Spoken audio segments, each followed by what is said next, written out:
اللهم صل على محمد وآل محمد اللهم صل على محمد وآل محمد اللهم صل على محمد وآل محمد بسم اللہ الرحمن الرحیم۔ مشہور روایت ہے کہ عرب کے کسی شہر میں ایک سنارن رہتی تھی جس کا صرف ایک ہی لڑکا تھا۔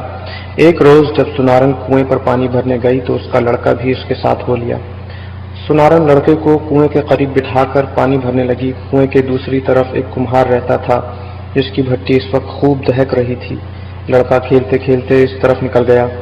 سنارن جب پانی بھر چکی تو کنویں کے قریب لڑکے کو نہ پا کر خیال کیا کہ گھر چلا گیا ہوگا۔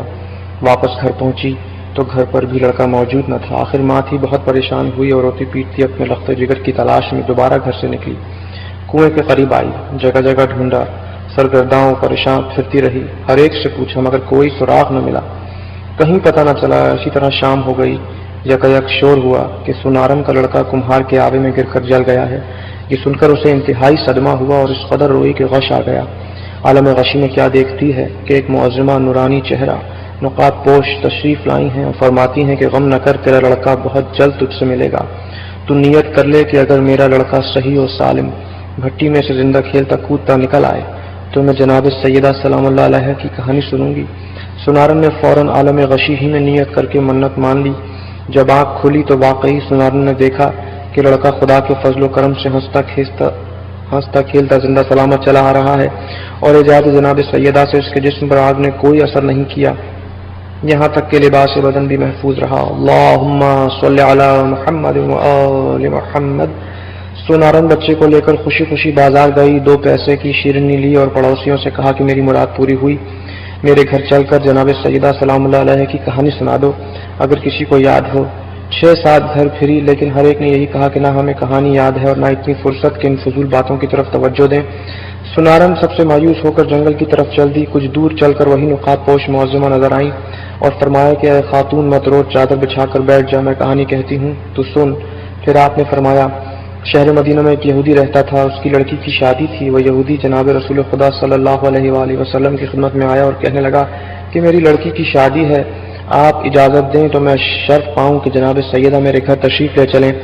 آپ نے فرمایا کہ اس امر کے مالک علی ہیں۔ یہ سن کر حضرت علی کی خدمت میں حاضر ہوا اور عرض کیا کہ آپ اجازت دیں تو جناب سیدہ میرے گھر تشریف لے چلیں۔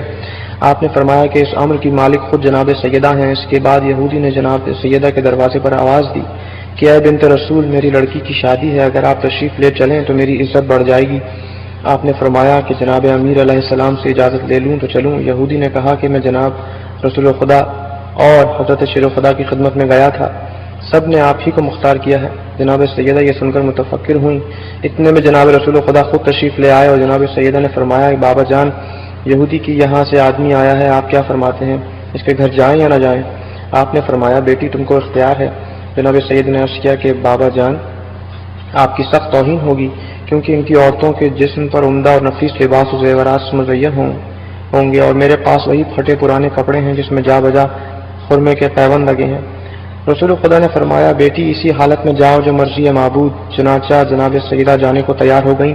اپنی دیوڑی تک نہ پہنچی تھیں کہ حوران جنت آسمان سے نازل ہوئیں اور جناب سیدہ کو لباس فاخرہ پہنایا۔ کچھ حوریں دائیں اور بائیں اور کچھ پیچھے اور کچھ آگے روانہ ہوئیں۔ اس شان سے جناب سیدہ کی سواری یہودی کے مکان پر پہنچی۔ جو ہی آپ یہودی کے مکان پر پہنچی تمام مکان آپ کے نور سے روشن ہو گیا اور ایسی خوشبو پھیلی کہ دور دور تک خوشبو محسوس ہونے لگی۔ یہ شان و وقار دیکھ کر تمام یہودی عورتیں بے ہوش ہو گئیں۔ تھوڑی دیر کے بعد سب کو ہوش آیا مگر دلہن کو ہوش نہ آیا۔ لاکھ تدبیریں کی مگر سب بے سود ثابت ہوئیں۔ دیکھا تو معلوم ہوا کہ روح قفس عنصری سے پرواز کر چکی ہے۔ آنند فانند شادی کا مکان ماتم کلا بن گیا۔ جناب سیدہ کو یہ دیکھ کر بہت تشویش ہوئی اور فرمایا کہ اطمینان رکھیے، ابھی ہوش آ جاتا ہے۔ اس کے بعد فوراً آپ نے 2 رکعت نماز پڑھ کر دعا کے لیے ہاتھ بلند کیا اور کہا کہ اے میرے معبود، میں بنت رسول ہوں، صدیقہ نام رکھا ہے تو نے بطول کا، جھوٹا نہ کیجیو مجھے صدقہ رسول کا۔ اے میرے معبود برحق، میں تیرے رسول کی بیٹی ہوں، میری عزت تیرے ہاتھ میں ہے۔ تمام لوگ یہی کہیں گے کہ سیدہ کے آتے ہی دلہن ختم ہو گئی، خانہ شادی خانہ غم بن گیا۔ کچھ دیر نہ گزری تھی کہ آپ کی دعا قبول ہوئی اور دلہن کلمہ شہادت پڑھتی ہوئی اٹھ بیٹھی۔ اللہم صلی علی محمد وآل محمد کہنے لگی میں شہادت دیتی ہوں کہ خدا وحدہ لا شریک ہے، حضرت محمد مصطفیٰ رسول برحق ہیں اور آپ ان کی دختر ہیں۔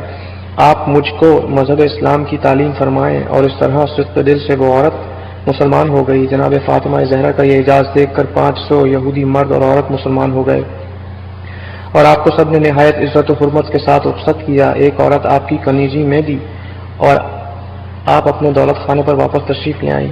تمام ماجرا جناب رسول خدا سے بیان کیا۔ رسالت میں آپ صلی اللہ علیہ وآلہ وسلم نے بھی خدا کا شکر ادا کیا۔ یہ کہانی سنارن سے کہہ کر جناب سیدہ روپوش ہو گئیں۔ سنارن جب اپنے گھر واپس آئی تو کیا دیکھتی ہے